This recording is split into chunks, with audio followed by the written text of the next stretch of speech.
الحمد لله وحده والصلاة والسلام على من لا نبي بعده أما بعد فأعوذ بالله من الشيطان الرجيم بسم الله الرحمن الرحيم أولم نعمركم ما يتذكر فيه من تذكر وجاءكم النذير وقال النبي صلى الله تعالى عليه وسلم اغتنم خمسا قبل خمس شبابك قبل هرمك وصحتك قبل سقمك وغناك قبل فقرك وحياتك قبل موتك او كما قال رسول الله صلى الله عليه وسلم درود شریف پڑھ لو یا رب صلی وسلم دائما ابدا علی حبیبک خیر الخلق کلہم۔ قابل احترام حضرات، سامعین کرام، بزرگوں، عزیز اور بھائیوں، اللہ پاک نے دنیا میں کچھ کام کے لیے بھیجا ہے۔ ساری انسانیت اس دنیا میں اللہ کے احکامات کو پورا کرنے کے لیے بھیجی گئی ہے، اور ان احکامات کو پورا کرنے پر ہی آخرت میں اللہ کی طرف سے راضی ہونے کا فیصلہ ہوگا۔ لیکن چونکہ دنیا غفلت کی چیز ہے، مشغلے کی چیز ہے، بیزی پنے کی چیز ہے، دنیا یہ آخرت کو بھلا دیتی ہے۔ دنیا چیز ہی اسی کا نام ہے جو آخرت کو غفلت میں ڈال دے، آخرت کو بھلا دے۔ دنیا تو دارالعمل ہے، دنیا بدلے کی اور جزا کی جگہ نہیں ہے۔ اس لیے اللہ کے نبی محمد الرسول اللہ صلی اللہ علیہ وسلم نے موقع بموقع بار بار اپنے صحابہ کو آخرت کی یاد دلائی، آخرت کا استحضار کروایا، مرنے کے بعد کی لامحدود زندگی کو بار بار تذکرہ کروایا۔ اسی لیے روایت میں آتا ہے کہ جب دین کا سورج غروب ہوتا ہے تو ایک ملک الموت آواز دیتا ہے۔ کیا آواز دیتا ہے پتہ ہے؟ اے 40 سال کی عمر والوں، ابھی تمہارے جسم کے اعضاء مضبوط ہے، تم میں ہمت ہے، سکت ہے، طاقت ہے، کچھ کرنا چاہو کر سکتے ہو، اس کے بعد موقع نہیں ملے گا۔ پھر ملک الموت دوسری مرتبہ آواز دیتا ہے، اے 50 سال والو، تمہاری کھیتی کے کاٹنے کا وقت قریب آ گیا ہے، جو تم نے بویا تھا اب کاٹنے کے دن قریب آ چکے ہیں۔ یہ ملک الموت آواز دیتا ہے، ہمیں سنائی نہیں دیتی، بلکہ یوں کہا جائے کہ کسی کی میت بھی ہمیں سنائی نہیں دیتی۔ اس سے بھی جب آخرت کا استحضار نہیں ہوتا، قبرستان میں آج حال کیا بنا پڑا ہے۔ جب ہم جاتے ہیں، آپ جاتے ہیں، کسی کو قبر کے حوالے کرنے جاتے ہیں، اس وقت تو ہمیں اور آپ کو عبرت کی نظر دیکھنا چاہیے تھا کہ یہ ہمیشہ کے لیے سو گیا۔ کیا بنے گا اللہ جانتا ہے۔ اللہ راضی ہو گیا تو معاملہ آسان ہے، اللہ ناراض ہو گیا تو پھر اس کو کوئی چھڑانے والا، کوئی بچانے والا، کوئی غم خواری کرنے والا، کوئی مونس، کوئی ساتھ دینے والا، کوئی غم کو ہلکا کرنے والا اس کے ساتھ نہیں ہوگا۔ تو ملک الموت آواز دیتا ہے، اے 50 سال والو، تمہاری کھیتی کے کاٹنے کا وقت قریب آ گیا ہے۔ پھر ملک الموت تیسری مرتبہ آواز دیتا ہے، اے 60 سال والو، اللہ کو بھول کر ابھی بھی زندگی گزار رہے ہو، ابھی بھی غفلت کے اندر ہو، یہ دنیا کے حوادثات اور دنیا کے الٹ پھیر تم نہیں دیکھ رہے ہو۔ پھر تمہیں کبھی موقع نہیں ملے گا، پھر کبھی تمہیں 2 مرتبہ چانس نہیں ملے گا، ابھی غفلت سے اپنے آپ کو بیدار کر لو۔ یہ ملک الموت آواز دیتا ہے۔ اس لیے قرآن کریم میں اللہ سبحانہ وتعالی نے فرمایا اولم نعمرکم ما یتذکر فیہ من تذکر وجاءکم النذیر۔ 3 مرتبہ آواز دینے کے بعد ملک الموت یہ آیت پڑھتا ہے جو میں نے آپ کے سامنے پڑھی، جو اللہ نے قرآن میں نازل فرمائی۔ کیا تمہارے لیے اتنی زندگی اللہ نے نہیں دے رکھی تھی کہ تم نصیحت حاصل کر لو؟ اتنا موقع تمہیں نہیں دیا گیا تھا؟ اور اللہ آگے ارشاد فرماتے ہیں اتنا ہی نہیں، زندگی کا اتنا بڑا حصہ تمہیں اپنی زندگی کے بدلنے کا، سدھارنے کا، بدلاؤ لانے کا، آخرت کی طرف استحضار کرنے کا اور ہدایت پر آنے کا اتنا لمبا وقت ملا تھا تمہیں۔ اتنا ہی نہیں، اللہ فرماتے ہیں ہم نے تو محمد الرسول اللہ صلی اللہ علیہ وسلم کو مستقل اسی کام کے لیے بھیجا تھا کہ تمہیں نصیحت دے، تمہیں سمجھائے، تمہاری زندگی کے رخ کو بدلے۔ الم یاتکم نذیر، کیا تمہارے پاس ڈرانے والے نہیں آئے؟ 1.25 لاکھ پیغمبر اسی لیے آئے دنیا میں کہ مجھ کو اور آپ کو ڈرائے۔ اسی لیے قرآن میں اللہ ایک جگہ فرماتے ہیں کہ جب جہنم والوں کا فیصلہ ہوگا اور جہنم والے جہنم میں جائیں گے تو فرشتے کہیں گے الم یاتکم نذیر، کیا تمہارے پاس ڈرانے والے نہیں آئے تھے؟ کیا تم آگ میں جلنے کے لیے تمہیں لے جایا جا رہا ہے؟ تو کہیں قالوا بلا قد جاءنا نذیر، آئے تھے ہمارے پاس۔ ڈرانے کی مختلف شکلیں انہوں نے بتائی، آخرت کا استحضار کروایا، یاد دلائی، موت اور موت کے بعد کی زندگی ہمیں سمجھائی۔ قالوا بلا قد جاءنا نذیر فکذبنا وقلنا ما نزل اللہ من شیء۔ ہم اتنے بد نصیب تھے کہ ہم میں سے کسی نے زبان سے جھٹلا دیا، زبان سے انکار کر دیا، اور کسی نے زبان سے نہیں کہا، میرے اور آپ جیسوں نے اپنے عمل کے طور پر بتایا کہ میرا کیا ہونے والا ہے، میرا تو کچھ نہیں ہونے والا ہے، میں اپنی روش پر چلتا رہا، میں اپنی ڈگر پر چلتا رہا، نمازیں چھوٹی تو چھوٹتی رہی، اللہ کے حقوق پامال ہوئے تو ہوتے رہے، اللہ کے بندوں کے حقوق ضائع ہوتے تو ہوتے رہے، میں تو اپنی ڈگر پر چلتا رہا۔ قالوا بلا قد جاءنا نذیر فکذبنا وقلنا ما نزل اللہ من شیء ان انتم الا فی ضلال کبیر۔ ہم تو بہت بڑی گمراہی کے اندر زندگی گزار کر آئے ہیں۔ اس لیے علماء نے لکھا ہے کہ مدینے والے جو ہے نا، مدینے والے 40 سال کے بعد اپنے کاروبار کو کم کر دیتے تھے، اپنے بزنس کے حالات کو کم کر دیتے تھے۔ کیوں؟ اس لیے کہ علماء نے لکھا ہے کہ کتنی زندگی سمجھنے کے لیے کافی ہے، زندگی کا کتنا حصہ ہدایت پر آنے، زندگی کے بدلنے۔ ہم نے آپ کو زندگی کا بڑا حصہ نہیں دیا تو کتنا حصہ؟ سیدنا عبداللہ ابن عباس رضی اللہ تعالیٰ عنہ فرماتے ہیں 60 سال کی زندگی جو ہے یہ انسان کے زندگی کے رخ کو بدلنے کے لیے کافی ہے۔ ایک قول یہ ہے۔ حسن بصری رحمت اللہ علیہ فرماتے ہیں نہیں، 40 سال ہی کی زندگی انسان کے لیے کافی ہے کہ اپنے زندگی کے روح کو بدل لے۔ اور سیدنا عبداللہ ابن عباس رضی اللہ تعالیٰ عنہ کا دوسرا قول یہ بھی ہے کہ 40 سال کی زندگی کافی ہے۔ بعض علماء اور مفسرین نے تو یہ لکھا ہے 18 سال ہی کی زندگی اپنے زندگی کے روح کو بدلنے کے لیے کافی ہے۔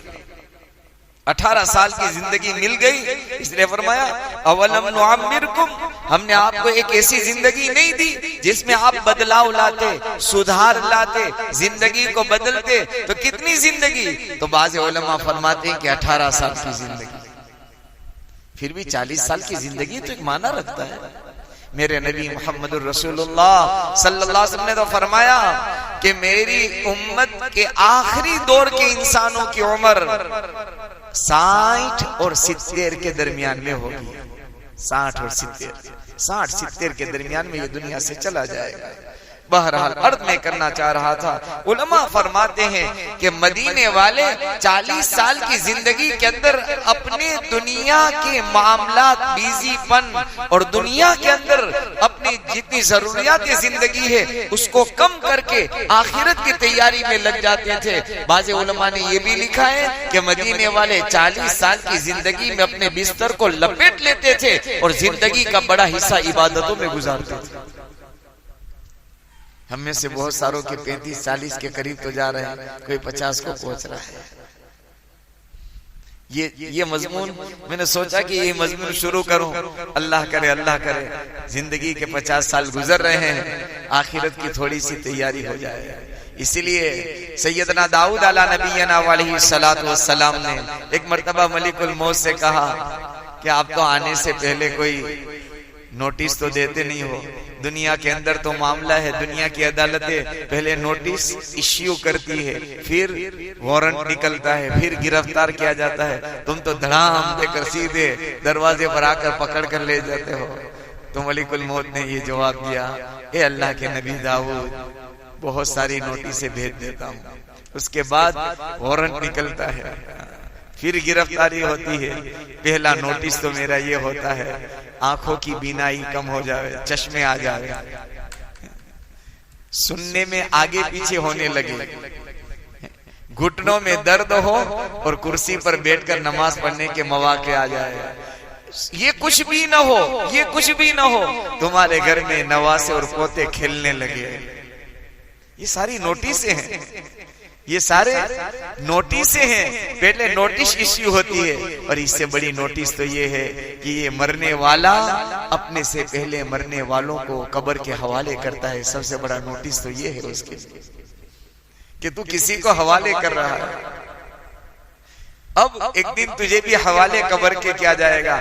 یہ سارے نوٹس کے بعد ہی اگر آنکھ نہیں کھولتا بندہ تو دھڑام دے کر بھی میں آ جاتا ہوں اور اس کی زندگی ختم ہو جاتی ہے۔ بہرحال میرے بزرگوں، میرے بھائیوں، آخری عمر زندگی کے جو ہمارے چل رہے ہوں، آپ کے چل رہے ہوں، ہماری اور آپ کی ذمہ داری بنتی ہے کہ عبادتوں میں زیادتی ہو، اطاعت خداوندی میں زیادتی ہو، اللہ کی بندگی میں زیادتی ہو۔ ہم اگر فرض پر ہی اکتفا کرتے تھے، ہم صرف فرائض ہی پورا کرتے تھے، تو یہ سوچ کر کے ہم نوافل شروع کر دیں کہ اب اس کے بعد کہاں مجھے نوافل کا موقع ملے گا۔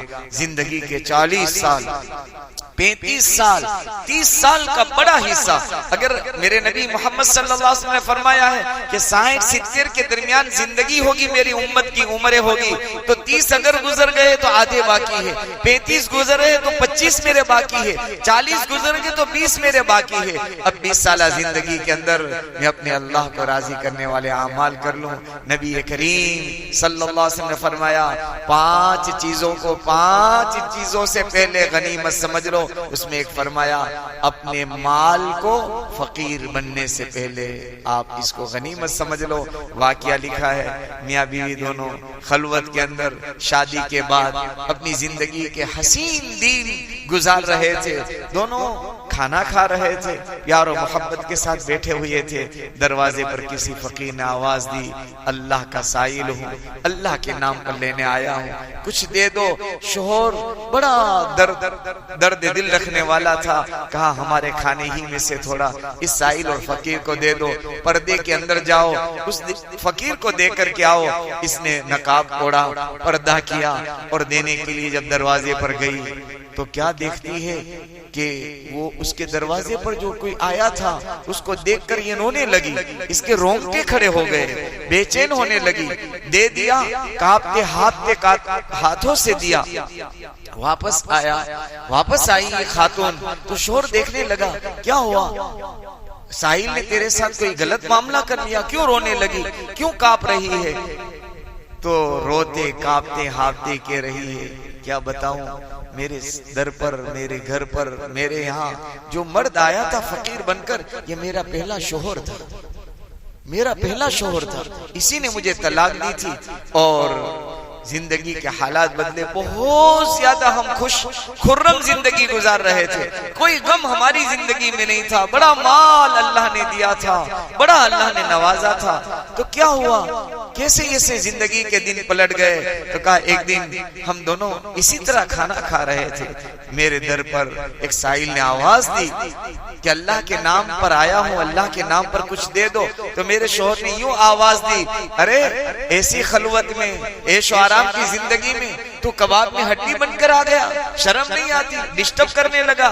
میرے شوہر نے اس فقیر کو دھکا دے دیا، تو وہ تو دعا دے کر گیا تھا کہ اللہ تمہارا بھلا کرے، لیکن اللہ کے یہاں قرآن میں اللہ نے فرمایا ہے وَأَمَّا السَّائِلَ فَلَا تَنْهَرْ، جب سائل تیرے در پر آئے تو اسے دھتکارنا نہیں چاہیے، دھکا دینا نہیں چاہیے، معافی مانگتے ہوئے روانہ کرنا چاہیے، سائل سے معافی مانگتے ہوئے روانہ کرنا چاہیے، مجھے معاف کر دو ابھی کچھ نہیں ہے، میں معافی چاہتا ہوں۔ میرے شوہر نے تو دھکا دے دیا، دھتکار دیا، یہ ادا اللہ کو اس کی پسند نہیں آئی۔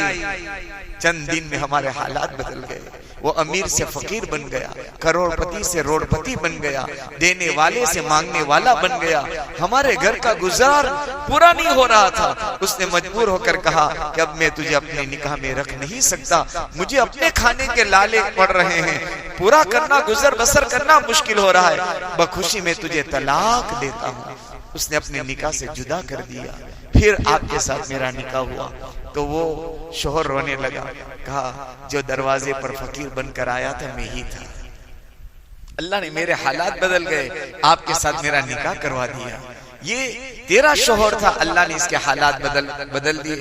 بہرحال کب کس کے حالات بدل جائے، تندرستی سے بیماری کی طرف، مالداری سے فقیری کی طرف، اور آرام کے اندر جو ہم وقت کاٹ رہے ہیں اس سے بیزی پنے کے اندر، اور زندگی سے موت کی طرف، کب اللہ حالات بدل دے آپ کے اور میرے کسی کو پتا نہیں ہے۔ اس لیے علماء نے لکھا ہے زندگی کے آخری سالوں میں کوشش کرنی چاہیے کہ ہم عبادتوں میں، طاعتوں میں، بندگی میں، نمازوں میں اور روزوں میں ہمارا تو میں نے کہا تھا نا اللہ کے نبی صلی اللہ علیہ وسلم پیر اور جمعرات کو روزہ رکھتے تھے، ہمارا تو پورا مہینہ گزر جاتا ہے، میرا بھی گزر جاتا ہے، آپ کا بھی گزر جاتا ہے، کوئی ایک مہینہ ایسا بھی تو ہو ہمارا کہ ہم اس لیے روزہ رکھ لیں۔ اب تو سردی کے زمانے میں ہے، دن چھوٹے ہو گئے، رات لمبی ہو گئی، ہم کسی پیر اور جمعرات کے ایک روزہ یوں رکھ لیں کہ محمد صلی اللہ علیہ وسلم بھی پیر اور جمعرات کو روزہ رکھتے تھے، اللہ کو یہ ادا پسند آ جائے گی۔ محتاج میں بھی ہوں، آپ بھی ہیں، اللہ تعالیٰ موت سے پہلے آخرت کی تیاری کی ہمیں توفیق نصیب فرمائے، آمین۔ وآخر دعوانا ان الحمدللہ رب العالمین۔ درود شریف پڑھ لیں۔ اللہم لک الحمد کما ینبغی لجلال وجہک وعظیم سلطانک، اللہم لا نحصی ثناء علیک انت کما اثنیت علی نفسک، یا ربی صلی وسلم دائما ابدا علی حبیبک خیر الخلق کلہم۔ مولا کریم تیرے پاس آنے کے دن قریب آتے چلے جا رہے ہیں، تجھے منہ دکھانا ہے، تجھے جواب دینا ہے، تجھے حساب دینا ہے۔ اللہ ہم اس میں سے ایک کسی قابل نہیں ہیں، نہ منہ دکھانے کے قابل، نہ حساب دینے کے قابل، نہ تیرے سامنے کھڑے ہونے کے قابل۔ کیسے کھڑے ہوں گے، کیا منہ دکھائیں گے، کیا حساب دیں گے؟ اے احسان کرنے والے، اے انعامات کی بارش کرنے والے، کیا کیا تو نے دیا؟ لوگ بستروں میں، بیماریوں میں بستروں پر لاچار اور مجبور ہو کر پڑے ہیں، اور ہم چلتے پھرتے ہیں، اس سے بڑا احسان تیرا کیا ہو سکتا ہے؟ اے اللہ ہمیں معاف کر دینا، ہمیں معاف کر دینا، موت سے پہلے موت کی تیاری کی توفیق عطا فرما دینا۔ اے اللہ زندگی کے بہت بڑا حصہ تو گزر گیا ہے، بہت کم باقی ہے، جیسے تیرے حبیب نے فرمایا ہے اس کی روشنی میں بہت کم باقی ہے، آخرت کی تیاری کی توفیق عطا فرما دینا۔ کسی کا باقی رہ گیا اور باقی رہ جائے ایسی موت سے ہماری حفاظت فرما دینا۔ اے اللہ آج تک کی ضرورت آپ ہی نے اپنے خزانے سے پوری کی ہے، آپ ہی نے اپنے ارادے سے پوری کی ہے، آپ ہی نے اپنی قدرت سے پوری کی ہے۔ آئندہ اللہ اپنے خزانے سے ہماری ضرورت کو پورا کر دینا، کسی کا محتاج مت رکھنا، کسی کا سہارا بن کر زندگی گزارنے کا موقع مت دینا. اللہ ایمانی زندگی عطا کرنا اور ایمان کے ساتھ موت عطا فرما دینا. وصلی اللہ علی النبی الکریم برحمتک یا ارحم.